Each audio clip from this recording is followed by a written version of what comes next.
Welcome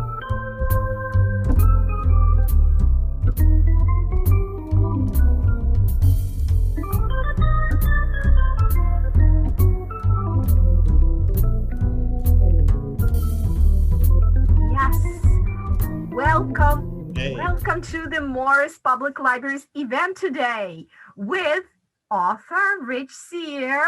Welcome. And he's going to talk about his book that he wrote. The book's title is Confessions of a Frenetic Mind, 5 Tales of Blood-Curdling Terror.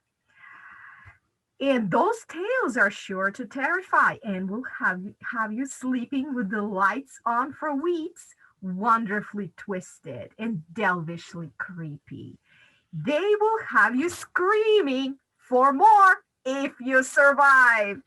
So Rich, welcome, and I would like to say a little bit more about you. Rich Go right ahead. First-time author.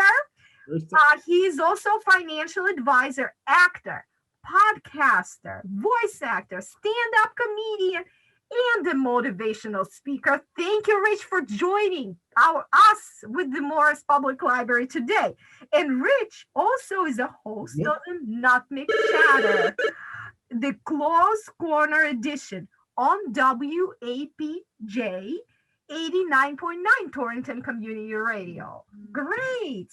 And he also has his own YouTube channel. Really? I thought that we have created a fabulous flyer for Rich. You've seen the flyer. And we absolutely thrilled that Rich also has a YouTube channel. Subscribe, Rich Cyr. Rich Cyr, Rich.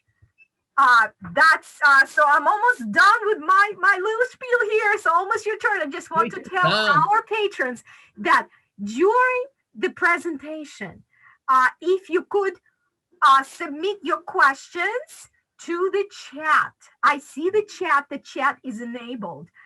And after the presentation, I will read the questions to Rich, or any comments also, please. So, and Rich will answer the questions. I will.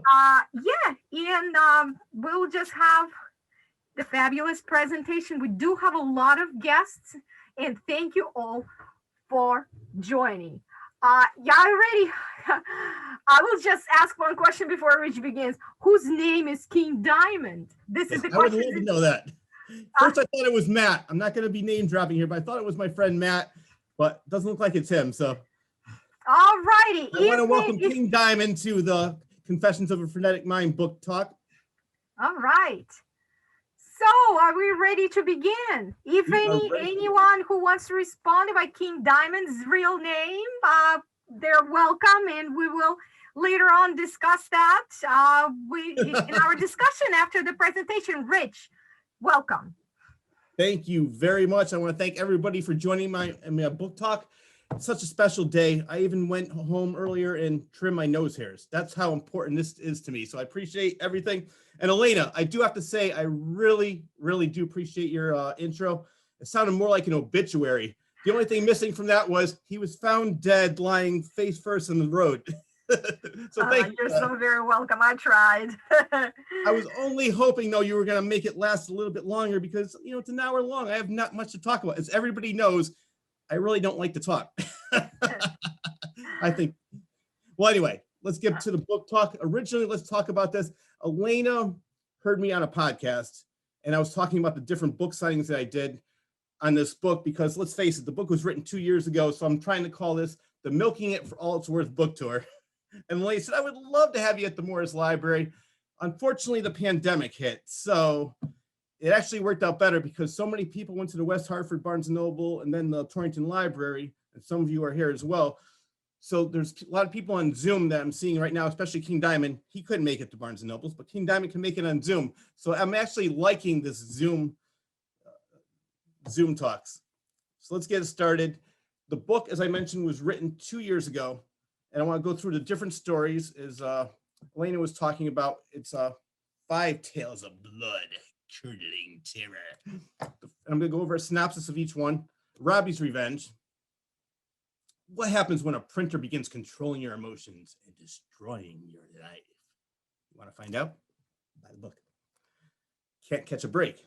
A young man with a chip on his shoulder finds out what happens when he messes with the wrong person. Will his sarcasm save him, or will he go down in flames? No basis on me at all. Taking Care of Business. That was actually taken off of the BTO Bachman Turner Overdrive song, which I love that song. But this story is a couple brings home a miniature coffin with a fake corpse inside. What can possibly go wrong? Nothing in real life, but in this book, a lot. And then we have the Lincoln House Massacre. I love this one. Two young men go on a ghost tour to prove that ghosts don't exist. What they bring back might just prove to be fatal. And then the dark secret. Everyone has a dark secret, especially King Diamond. I know he has a lot of dark secrets. Some are darker than others. For one small town, a family secret could get them killed. Dun, dun, dun. So Elena, what I want to do is I want to go over, I'm going to read a portion of two of the stories, two of my favorites. One is Can't Catch a Break, and the other one is Robbie's Revenge. Give people a little taste of what they're missing if they didn't buy the book already. That is absolutely all right. You can go ahead. I know we're not endorsed by this, but I'm going to take a sip of my tasty beverage. Okay. So, Robbie's Revenge. It's about the printer taking over people's lives. Let's see. U-Haul truck took a sharp left turn onto a small side road. It continued driving slowly through the residential neighborhood. The passenger, 55-year-old Mike Robertson, said to the driver, "Hey, stop right here at the blue house. This is where I live." Without saying a word, the driver does as instructed. Mike steps out of the truck, his short, curly brown hair blowing in the cool spring breeze. A woman's head appears in the open window. She smiles and said, "Hey, good afternoon, honey. I hope you had a great day." "Thanks, sweetheart. It just got much better." Mike shot back with a huge smile on his face. Let's see. The woman in the window is his wife, Carol. She is 53 years old with long, flowing blonde hair. She is tall and thin with curves in all the right places. Mike and Carol began as high school sweethearts. He was the captain of the football team, and she was the head cheerleader. One date to the movies 37 years ago, and they haven't looked back since. She became pregnant several years later, and Mike did what he knew was the only right thing to do, marry the only love of his life. Their one and only child, Will, was a happy 25-year-old, 5'9", short brown hair, and just like his father. He wasn't exactly skinny, but remained fit from all the physical activities that he enjoyed, including hiking, biking, kayaking, and basketball. The Robertsons were the epitome of the perfect family. Mike had a great career at Lexmark as a systems analyst. That was the only title they gave him in order to pay him more money. He began working at Lexmark straight out of college. He worked his way up the corporate ladder, mastering every division they had. He was offered management several times, but always turned it down because he loved his life just the way it was and refused to be stuck working 70 to 80 hours per week, missing important family time. Mike had seen many of his friends concentrate solely on the money, disregarding their families in the meantime. Carol, on the other hand, had quit working once she became pregnant with Will. She offered to go back to work even part-time just to help out, but Mike would not have any of that. He wanted her to be able to give Will the best possible life he could have. The best life is exactly what Will did have. When he was young, being an only child definitely had its perks. He was spoiled in a way that didn't make him selfish, but more in a way that made him feel extremely loved. Many of their friends and neighbors joked that they were straight out of a television sitcom. The parents' names were Mike and Carol, for Christ's sakes. I mean, they were nice, friendly, and above all, adorably corny. Will was on a summer break from Fordham University. His parents didn't force him to get a job. They valued the importance of a good education.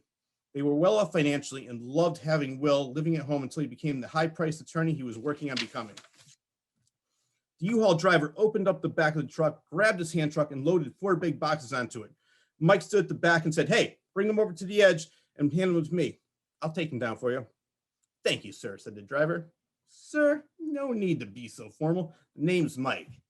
"Thank you, Mike." Will came walking up the street bouncing a basketball. "Hey, Dad." "Hi, son. How'd my all-star forward do?" "Come on, Dad. How do you think I did? I killed it," Will said in mock arrogance. "But of course you did," shot back Mike. "Hey, can I help you with that?" asked Will in reference to the boxes on the truck. "Thanks anyway, but as you can see, I have everything under control." "Hey, what's in the boxes anyway?" "I could tell you, but then I'd have to kill you. Mike said jokingly. With lines like that, you're already killing me. Slowly and painfully, said Will. Mike just smiled. Actually, it's called a robot. Lexmark has a new product that they would like me to program. They are letting me work from home, seeing I have constructed the entire downstairs into my personal workplace. Robot, asked Will. He began walking in a robotic way, his arms and legs moving up and down in a slow forward motion. Danger, Will Robinson, danger, danger. Dear boy, said Mike, doing his best Dr. Smith impression. Is that the first thing you think of when I say robot? Come on, the last time Lost in Space aired an original episode was 1968. Come on, Dad. What else can I think of? You named me after Billy Mooney's character. I'm sure if you had your way, you would legally change my name from Robertson to Robinson. Who says that I didn't do that already? Hey, I'm just grateful that your favorite show was in Space 1999. That show sucked. Come on, said Mike. Martin Landau is an iconic genius. Yeah, that may be true, but his agent must have been dropped on his head one too many times as a child to think that Space 1999 would be great for his career. The driver let out a sigh as he stood waiting at the edge of the truck, waiting for this witty banter to end. Will felt a buzz emanating from the back pocket. He took out his cell phone. A big smile came across his face as he read the name Lisa on the phone. Lisa was a gorgeous 24-year-old woman he met at Fordham. She was tall, thin, with long, straight black hair. They were the perfect couple. She loved his corny jokes and his constant pop culture references to the 1960s and 1970s. She didn't always get them all, but always smiled like she did. Sorry, Dad. I would love to help, but I gotta go. Will hit the answer button on his cell and bellowed a cheesy Big Bopper. Well, hello, baby. Mike watched Will saunter into the house. He looked up at the driver and said, yes. Now let's get to work. Carol opened the garage door. Hey, guys, put the boxes in here. We'll get them in the office later. Later that evening, Mike had all of the boxes open and the 4 printers, aka robots, set up. Each printer had an arm attached to the printer where a needle was inserted into the end. This was used to create portraits. It reminded Mike of the overhead printers that the schools used back in the 70s. He remembered putting the sheet in the printer and it would be projected onto the wall. Similar in look. This robot was definitely much more high-tech. Mike proudly looked at his new toy and said, I shall name this robot Robbie, after my favorite show, Lost in Space. Now, let's see what Robbie is capable of. Mike plugged the machine in and hit the on switch for the first machine. It started humming and began to warm up. Almost forgot the paper, he said, as he grabbed the stack and placed it directly under the arm. Just as he moved his hand, the arm came down rapidly, hitting the paper with a loud thump. Confused for a second, Mike realized that he forgot to insert the ink cartridge. He grabbed one from the table and placed it back in the machine. All right, let's try this one more time. Mike hit the activate switch once again. The arm raised up and this time gently hit the paper. It began drawing a portrait of a man. Mike stood there mesmerized as Robbie continued drawing a portrait of a white male with short brown hair.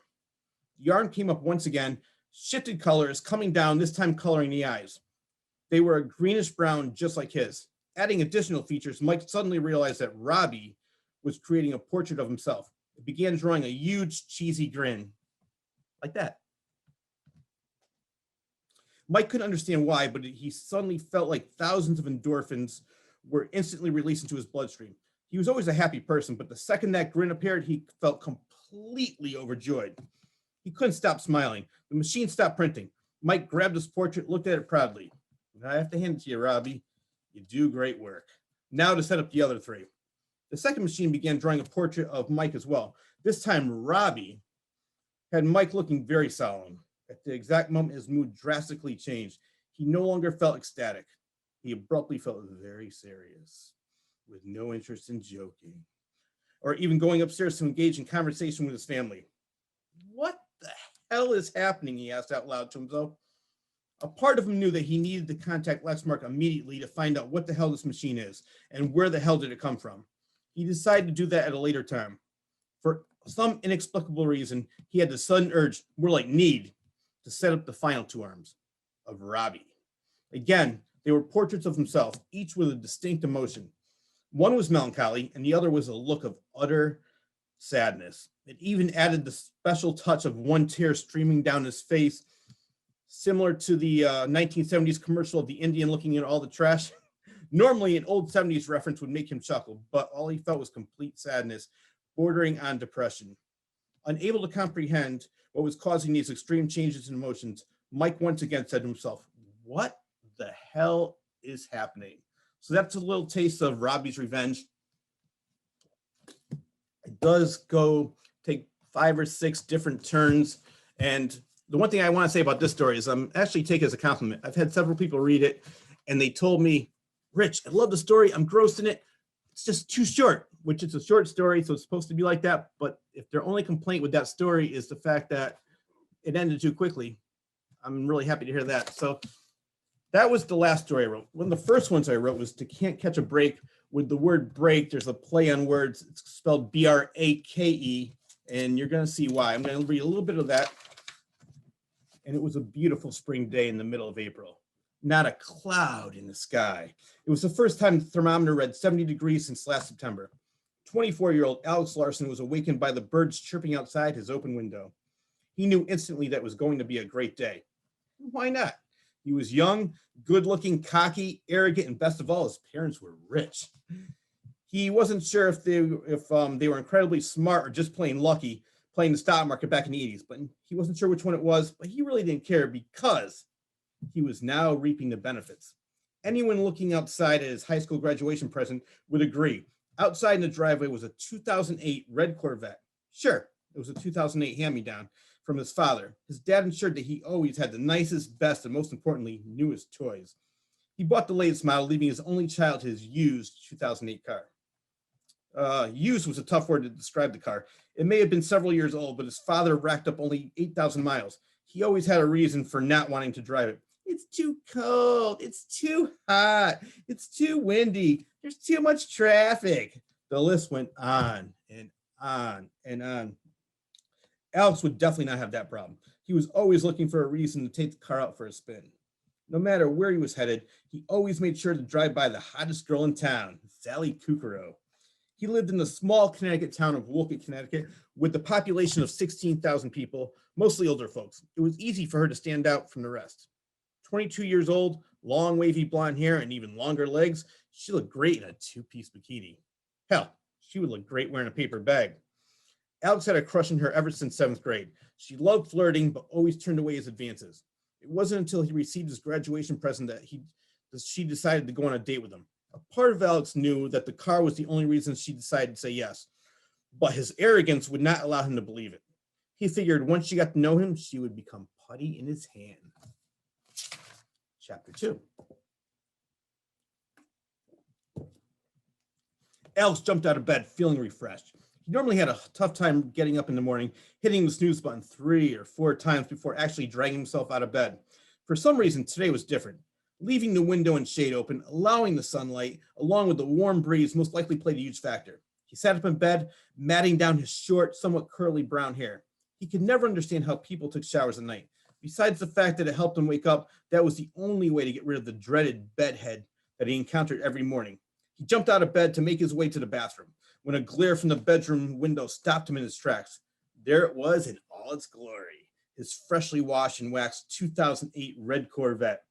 He held up his left hand to shield his eyes. No matter how long he had it, he was always transfixed by its beauty. It was sleek, fast, and formidable. The digital clock that he had on his dresser snapped him back to reality.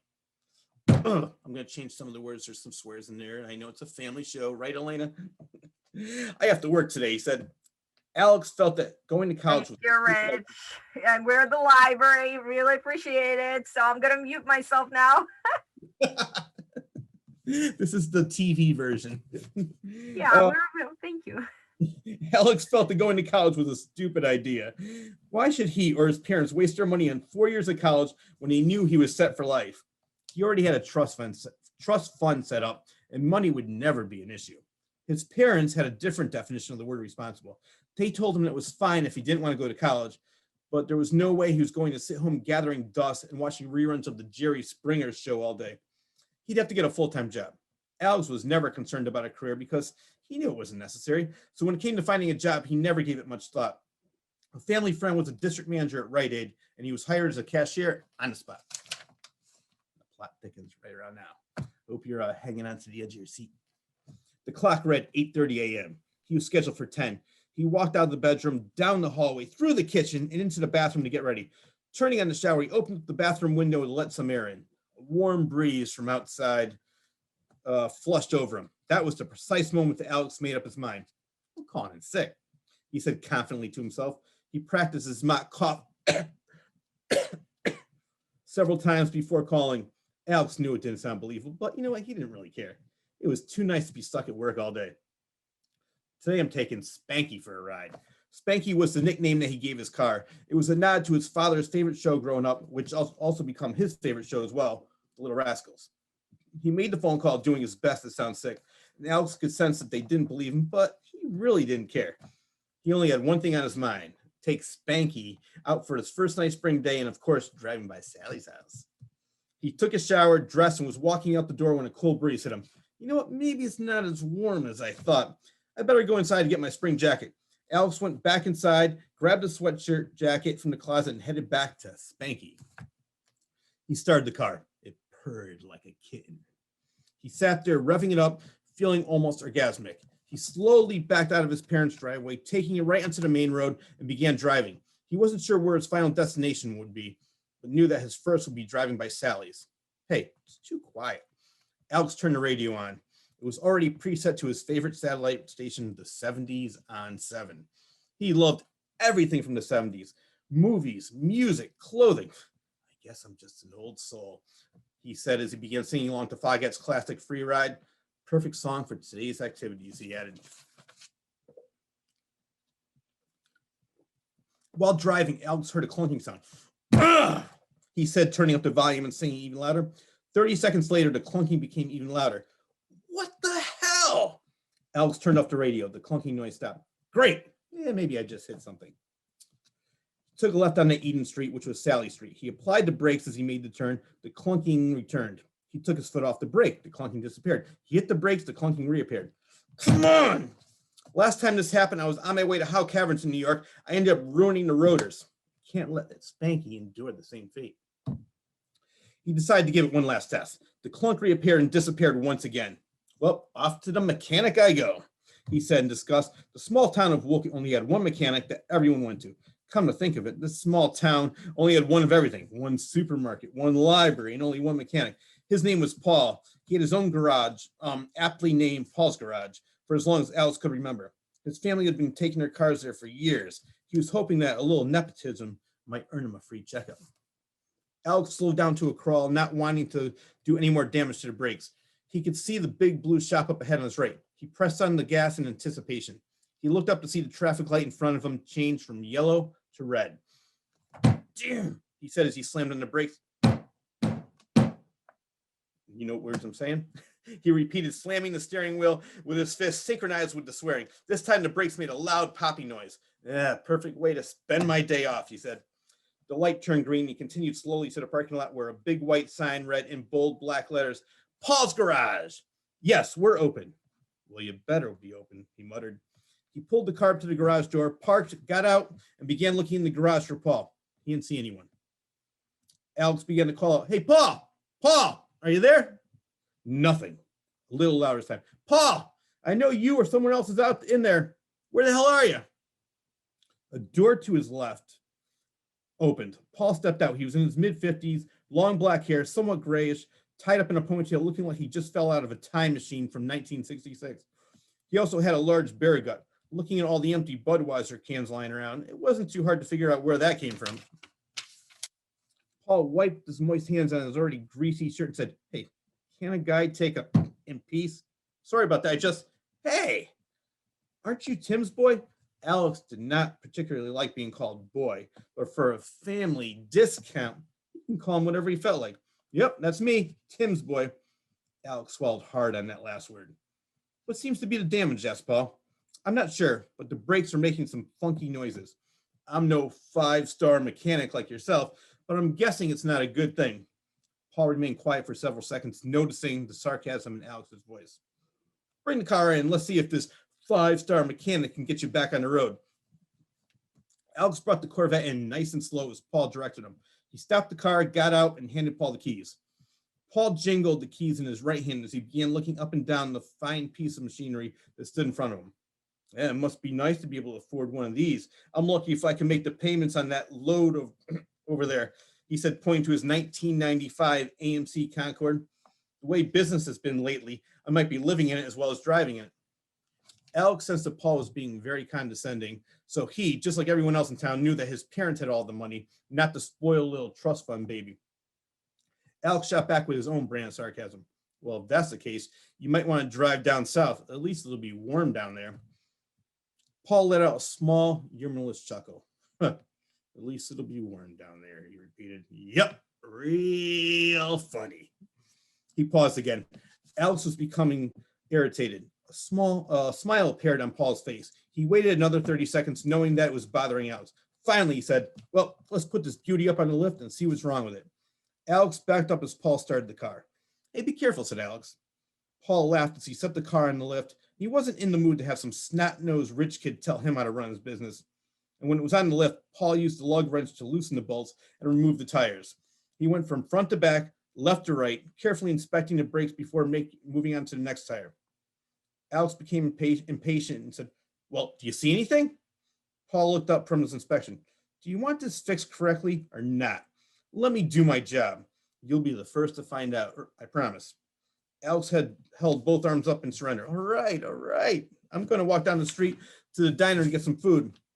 Well, that's the best idea I have heard all day. Actually, it's the only idea I heard all day. He paused and said, well, I guess that still makes it the best. Paul laughed a little too hard at his own joke. Alex sighed audibly and began walking to the small town diner, which was the only diner in town that, of course, everyone frequented. So that's a little bit of Can't Catch a Break. As you can see, he's a little bit sarcastic. The mechanic is not too happy with him, and unfortunately, he has his cars with bad brakes. Is he going to fix it or not? Again, find out. We'll find out later at the end of this how you can buy this book and find out what happens to Paul and Alex. I do want to stop right now and say some thank yous about this book.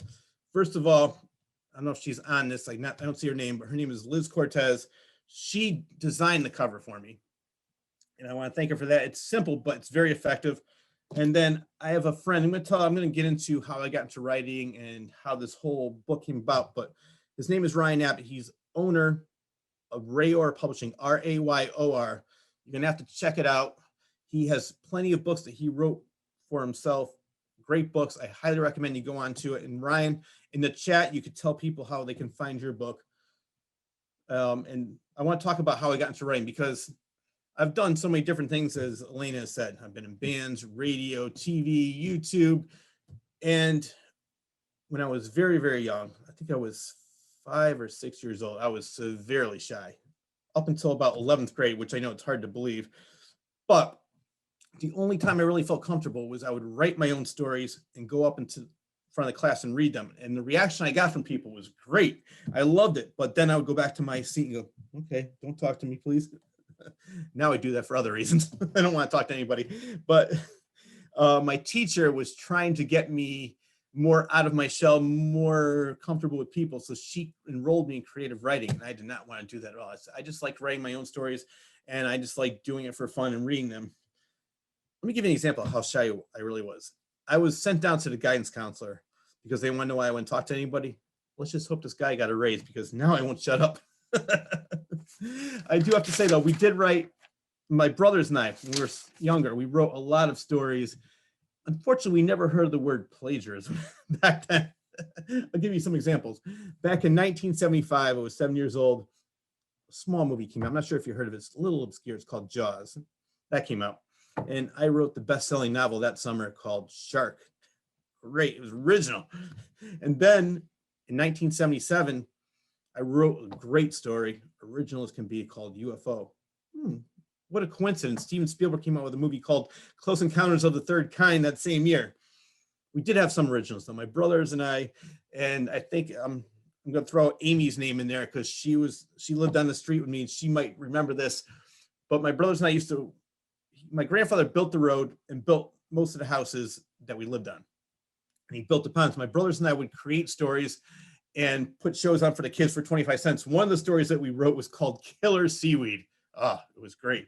So all we do is take the gunk from the bottom of the pond and then throw it at each other. It's got me. It's got me. Ah. Unfortunately, what we did get was 25 cents from about 10 of the neighborhood kids, which they went to my mother and said, I want my money back. They ripped me off. That's not a good movie. Another one that people liked a little bit more was called Killer Grass. Why was everything killer back then? Was I a disturbed little boy? I don't know. What I would do there was swing on the swings, up and down, go as high as I can, jump off the swings into the grass and roll around. I'm dying. I'm dying. I'm telling you, the dialogue was original as can be. Now, we didn't just rip off movies. We ripped off everything. I'm sure there's some Twilight Zone fans out there. And if anybody remembers the Twilight Zone episode with Telly Savalas, who played Kojak, called Talkie Tina. Hi, my name is Tina, and I don't like you. Well, I had a great idea. I'm not sure if Rod Serling thought of it first, but my idea was, let me take my G.I. Joe down, which was back then in the 70s, the big ones, not the small ones they have now. They were the large, full action figure. They're not dolls, they're action figures. Action figures. Anyway, so I wrote an episode called Talkie Joe. Hi, my name is Talkie Joe, and I don't like you. It went over very, very well. Did that for a while. I got a little bored with that. Once I got older, I started doing different things. As Elena mentioned, I was in bands, I was in radio, I was in TV. And it wasn't until I started doing stand-up comedy. Somebody saw me at a show. His name is Paul Starrybrat. And he said, Rich, I work at this place called Abilities Beyond. I think you would be a great inspiration to my students. Will you come down and talk to them? I said, I would love to. So what I did was I went down there and started talking to everybody, asking them, what do you want to do with your life? And one girl came up to me and she said, I always wanted to be a writer. I said, well, what's stopping you? She goes, no, you're right. Nothing's stopping me. So I was telling her how I said back in 4th grade, 5th grade, I loved writing and I wanted to get back into it. So she said, well, what's stopping you? I said, aha, throwing my own words back at me. So she told me about something called Wattpad, which is great. I'm so glad she did, because in Wattpad, it was it's more like a blog. You could write your stories and people read it, people talk about it, and they could share it. So I had 5 stories. I wrote one at a time, kept putting them up. They got a lot of great reviews. It had a lot of reviews. Tell how many reads you had. I had like 200 reads on each one, which was pretty good for being, unknown. And that's when my friend Ryan from Radio Publishing said, Rich, I really love to publish your book. Do you mind? Do I mind? Of course not. Publish it, please.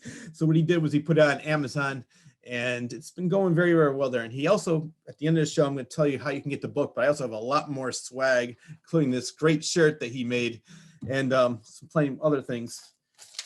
Let me go back to the stories. I have, believe it or not, it's my own life, but I have notes on my own life.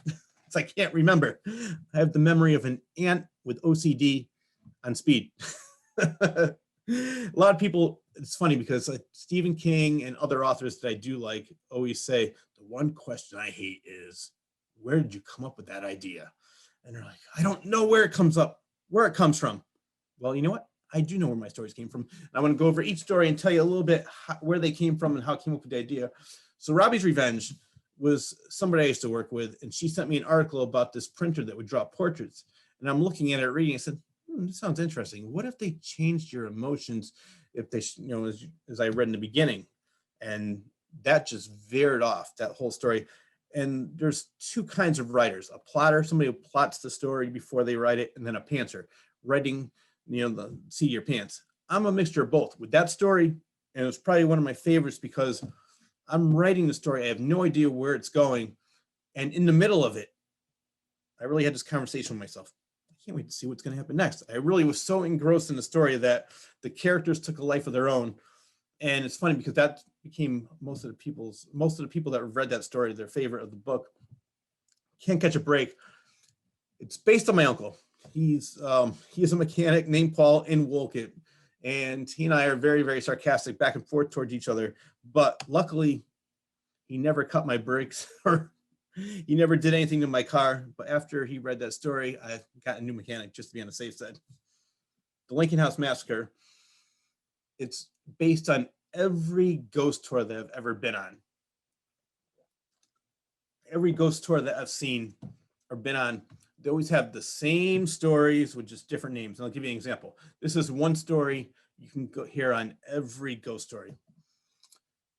There's a couple, very nice couple. They're madly in love. He goes off to war, never returns. She dies with a broken heart, and she haunts the house waiting for the love of her, the return of her love. Every time, never fails.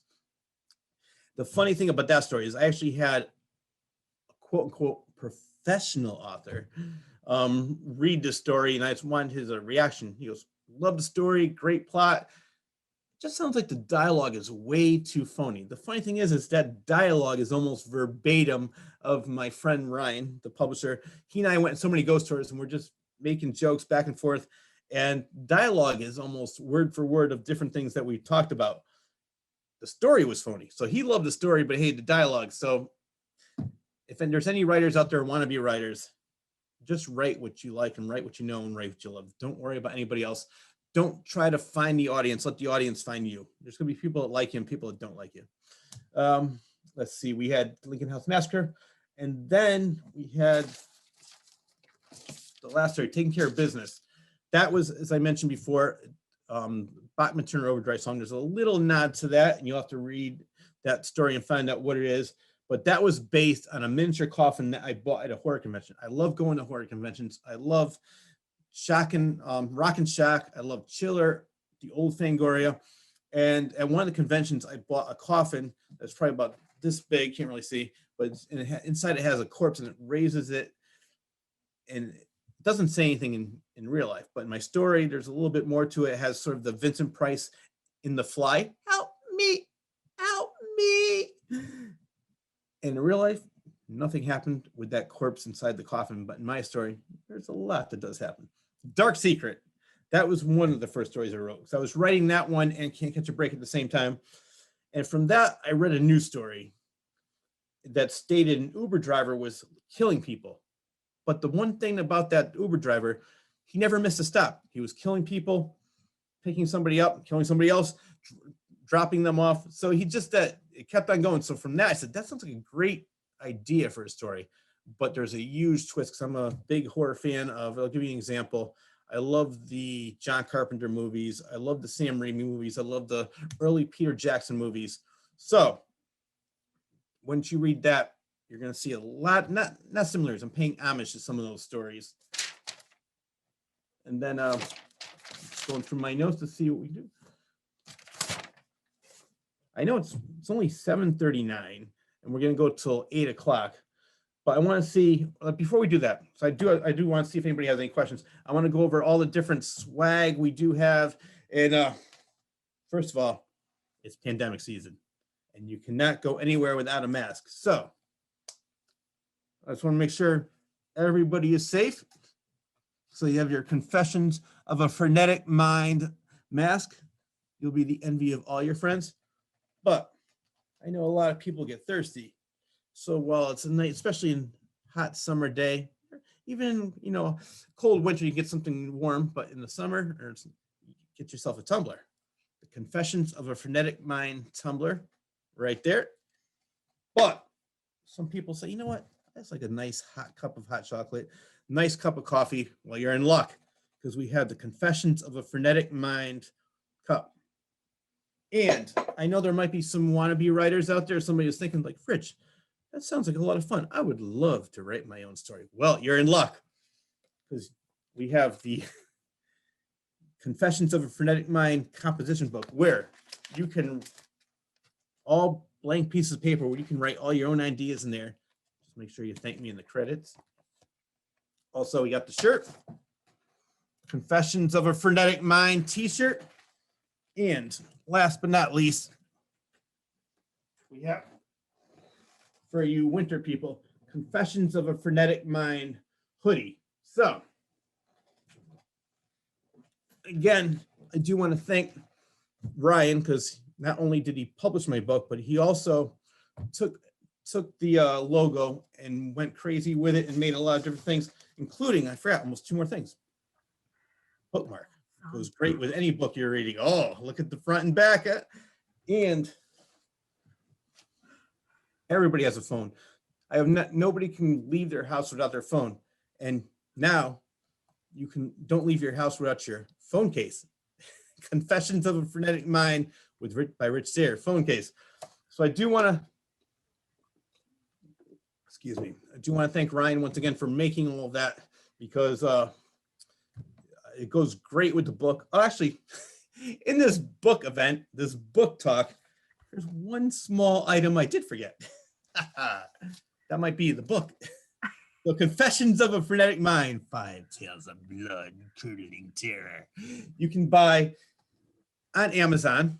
And what I want to do is, Elena, let's show them exactly where it is on Amazon and how they can purchase it. Definitely. I was wondering, if would you like to? I would like to read some questions and remarks from the chat. Yeah, let's do that first. I was going to do that last, but yeah, since it's up to you. I don't like to keep my public waiting. Because some of the friends have already posted comments, and I just want to make sure that I read them out to you. Please. All right. One of the comments that arrived really at the beginning of the presentation. I should know better because it's Rich, but I didn't expect the horror story to be so funny. I love it. Just placed my order. Loving it, Rich. Thank you for the reading. Wow. I'm just surprised that if they know me, they know that I love horror and comedy. So I don't know who they're friends with, but it's not me. Our other participant has a question. Is there one particular character in your stories that you like the best? It's funny that you say that, because a lot of people ask me, which are the characters based on you? And the characters are based on me because, like most people will say, write what you know. But what I do is I take characteristics of myself and then I embellish it to make it funnier or make it more in the horror vein. So I would have to say, I think my favorite characters are the Lincoln House Massacre, because a lot of that dialogue, as I mentioned, is true.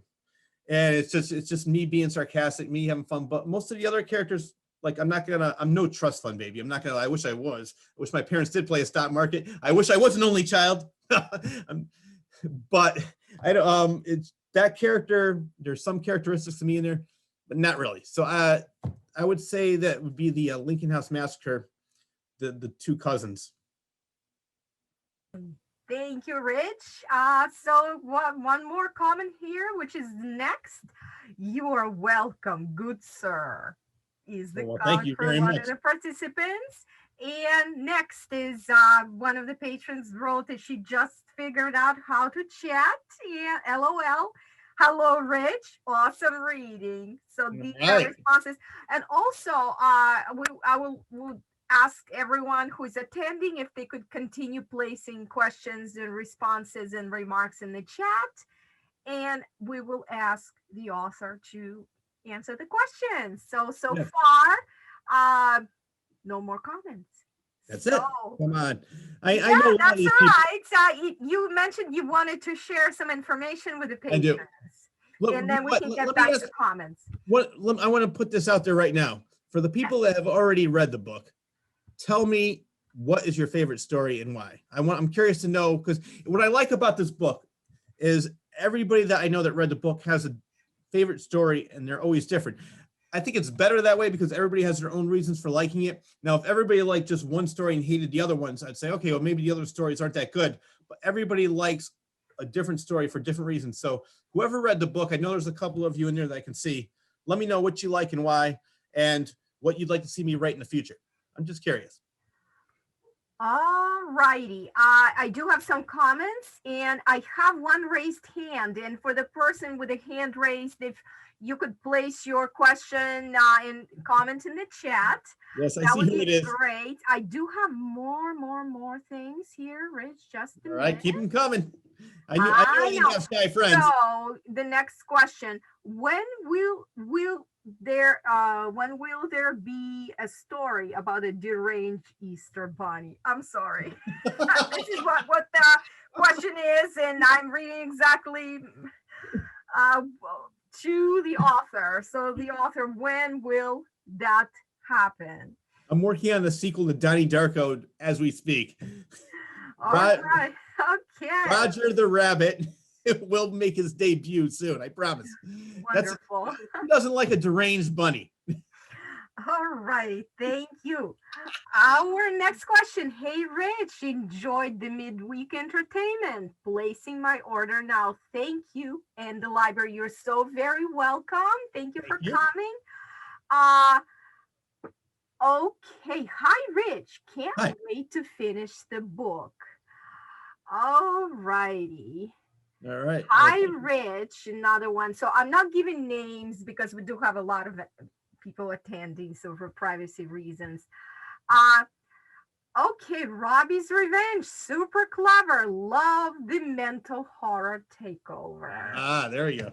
That's See, I love a fantastic. well, Elena, before you say it, I do love horror, as you can see, but I also love comedy. A lot of what I would compare this to would be Twilight Zone in a way, but more like Night Gallery, which is Rod Serling's second show, because Night Gallery had a little bit more of a horror element, but when it comes to horror, I always like the psychological thrillers more than I like just the blood and guts, which the blood and guts are not bad. I enjoy those movies too, but I love good characters and I love the psychological element. So I'm glad they appreciate that, because that's where I was going for in Robbie's Revenge. Okay. How do we get your signed book? This is Beth. So Right, we'll Beth. get to that, right? Yes. Okay, so that's coming. So I do have about 9 new messages. Let's read the messages. So the next message: the king is patiently waiting for the release of the Shark series. So this is our comment here. So next, do you currently have any ideas for a next story? I do have some ideas, but they're not really formulated. So what I do is I write down maybe a sentence or two, then I'll put it away, and then I'll come back to it. I've been so busy with my podcast, and since I know he's on here, he's celebrating his birthday. His name is John. I won't give last names for privacy, but John, he's the editor of my YouTube channel, and he does a lot of great work. But I know that I want to say happy birthday to you.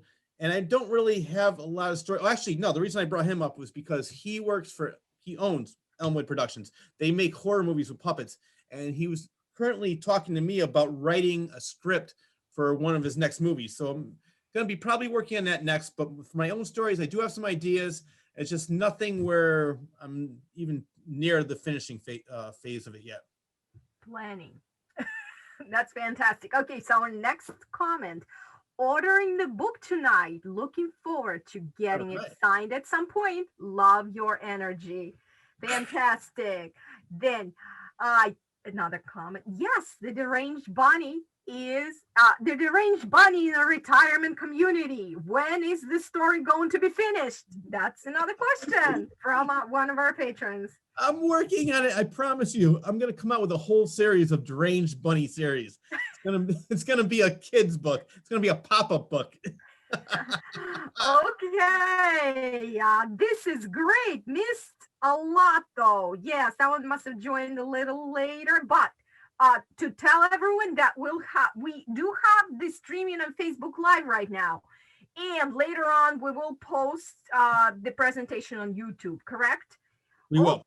Okay. Well, you know what, Elena, if you want, I'll start all the way from the beginning. Hi, my name is Rich Cyr. I'm off. You can do that if so stretch the hour. We would absolutely begin one more time. All right. I also scrolled 2 way down. So because there are too many comments. So that's wonderful.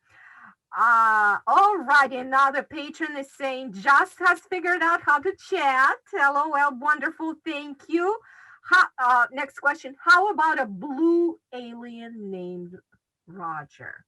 I think that could, I never really wrote any science fiction, but that could be interesting. A blue alien, you know what I could do? I can make a buddy series, the blue alien named Roger with the deranged bunny. And they go on a series of adventures. How's that? I combine everything, put it together. So that's so many ideas, author. Many ideas. I don't know who this person is, but she could be my. She could be. It looks like she's my muse. sending me all these great Yes, ideas. but lots of great ideas. That's Yes. wonderful. Okay, another message. Thank you, Morris Public Library. You're so very welcome. We are very happy to be able to host Rich, and that's wonderful. And online version is a great version too. Okay, how does your comedy tour CD come with every purchase of the book? So does the tour CD come with every purchase of the book? I do have a DVD of my comedy, but unfortunately I don't have enough of them made because I do it myself. So what I have to do is what I can do is I sell them separately. Right now I don't have enough copies, but whoever's saying this, if they want to get in touch with the library and should they ask for you, because then they can let you know what their information is. I could send them a DVD with the book. Yes, yes, The book. Yeah. So I could do that. So the CD tour CD. So what I will say, we absolutely, the library has the book in the collection. Thank you, author Rich Cyr, for donating graciously to us. So we have the book. If you contact us, our contact is phone number 860-567-7440. You can leave your contact. But Rich will later talk about some of the ways how to get his book. Okay. Well, one thing Elena, yes. before you even get there, I want to say something, because when they mentioned CD, I thought of a great idea, and this is what I really want to do next. I would love to come out with the audio version of that book, because I don't know, some people who I want to read are like, I don't like reading. I said, well, you're going to have to wait a little while longer for the movie to come out, because I can't get any actors to do this, or any directors or filmmakers. But until then, if anybody's interested and they're interested in maybe reading my book, and we can make an audio version, or knows how to actually do this, I would love to read the book myself and put it out there. Get in touch with me. And if you want to, friend me. I welcome everybody on my Facebook. It's Rich Cyr, RICHCYR. Rich Cyr on Facebook. Friend me, and you can also subscribe to my YouTube channel, Rich CYR, which we'll get to later. But I want you to friend me for that, and let me know how I can start my own audio series, because I would love to have those on audio. This is wonderful. I do have 7 new messages, which is great. We are almost running out of time, but what I'm going to do, I'm going to go right ahead and take a look at the messages. Okay. So, number 1 fan watching now. Love the pop-up book idea. That's awesome. LOL. I know, Roger. So do you. With bacon, egg, and cheese sandwiches. Yes. LOL. I know exactly who's writing this, and well, it's this is right here. With all that you've done and succeeded at, what is next for you? You know what's funny? Somebody asked me that the other day, and I really don't know, because what I do, the one thing that I've done, and it's worked out great for me, is I never say no. Like, hey, Rich, you want to try this? Yeah. And not everything I do, I succeed at. But when I fail at something, that opens up a door to something else. So I'll be doing a radio show that led to some acting. The acting didn't really work out I had fun with it, but then that led to something else. And an example would be doing the radio show that I have currently at WAPJ, where you can only allow in-studio guests. And the last guest I had was John Bristol from Elmwood Productions. He and I became friends. The pandemic hit. He goes, Rich, why don't we do a show on Zoom? We started doing a show on Zoom. He helped me create the YouTube channel, and I really do thank you for that, because I love that channel. So it just seems like everything I do leads to something else. And right now I'm having a great time doing the radio show / YouTube channel. And, I'm going to have a great time writing the screenplay for the horror movie with puppets. Next, after that, I'm not really sure, but I'm sure you'll be just keep in touch with me or look on my Facebook page. I'll be doing something fun. Awesome. Thank you so much. So there are comments, and thank you so much for hosting, Rich. This is to us. You're very welcome. We will try in the future to do it more, and Rich is coming up with more books. And no pressure at all. Literary content, and where the library, we are welcoming authors and talent. Okay, then there's let's see, one suggestion for your career, maybe a singing career. Well, if anybody, I have something called Road Trip Karaoke. If you ever saw that, you would never be making that comment. But I will say, back in the 80s, when I was just a youngin' back then, in my 20s, I was in several metal bands, and I did fairly well. Played a lot of the clubs in Connecticut, and I loved it. but I don't think it was really a career. It was more of a hobby, just having a good time. But thank you for that. Oh, sure. Okay. The close corner rules. Thanks, Rich from James. So this is my recent comment here. Okay, so I was wondering, so you had something to share with the patrons, and more comments are coming. So what we'll do, you share whatever you wanted to share with the patrons, and we'll get back to the comments within the time limits, which right now, I just received one more comment, and I'll read it out to Rich. Bring back death to Dino. Oh, no, Dino. Sorry about that. I need to read more of your books. That is shame on us. So we were going to correct that. Okay. Well, Elena, let me explain really quickly. I don't know who that is, but that's somebody who's known me for a long time, because Death to Dino. Dino is from the dog in the Flintstones cartoon. And when I was in a metal band, we had a song called Death to Dino. And then another band I had, Ritual of the Walking Gumby. So I just like to make fun of all these cartoon characters. And I would love to know who wrote that, because I bet you it's King Diamond. King Diamond was at every show. No, that's I don't know if the person doesn't mind me telling. Yeah, that's fine. Name. You can please state that in the chat, and then I will reveal that. Okay. Will be coming soon with Roger the Rabbit, the Deranged Bunny. King Diamond hates folks love Matt. No, and the person, there's a no here. Okay, shall we move on to next step? I'm so anxious because there's some content in the presentation that's missing, and we absolutely love everyone to see that. Okay, so yes, the lady, Jennifer, it's Jennifer that said bring back death. Okay. That's funny. To Dino. Yeah, just okay. I love it when you said King Diamond and the look on her face. Okay. Oh, yeah. Okay. I know who that is now. I just realized it. It's your show. So thank you, King. All right, so you want me to share the screen and do it now? Yeah, absolutely. I think we are at this time that you can show patrons how they can get your book, because we unfortunately cannot have you sign books with us at the library at this time. But what I can do is, let me get onto Amazon.com, Confessions. I'll explain to you what I want to do. All right, so there's where you can buy the book. Just type in Amazon.com. You can find Confession. There's the composition book. So what you have to do is, for some reason, you have to type in each one, like Confessions of a Frenetic Mind phone case, type that in, and the phone case shows up. Confessions of a Frenetic Mind book. You just make sure you have to, because I have different things, and I don't know why it doesn't come up all at the same time. So just type in confession, or what you can do is this. You can find, you go back up to the top. Let's see if you can find anything under Rich Cyr, but type in Confessions of a Frenetic Mind, or type in Rich Cyr, and you won't see. I don't know why, but my book under my name is 5th on that list. So there I am. So the best thing to do is go to Amazon.com, as you can see, type in everything specifically. Now, if anybody, I did make the mask, and I did make, let me stop sharing, go back to you. All right, so I did make the mask.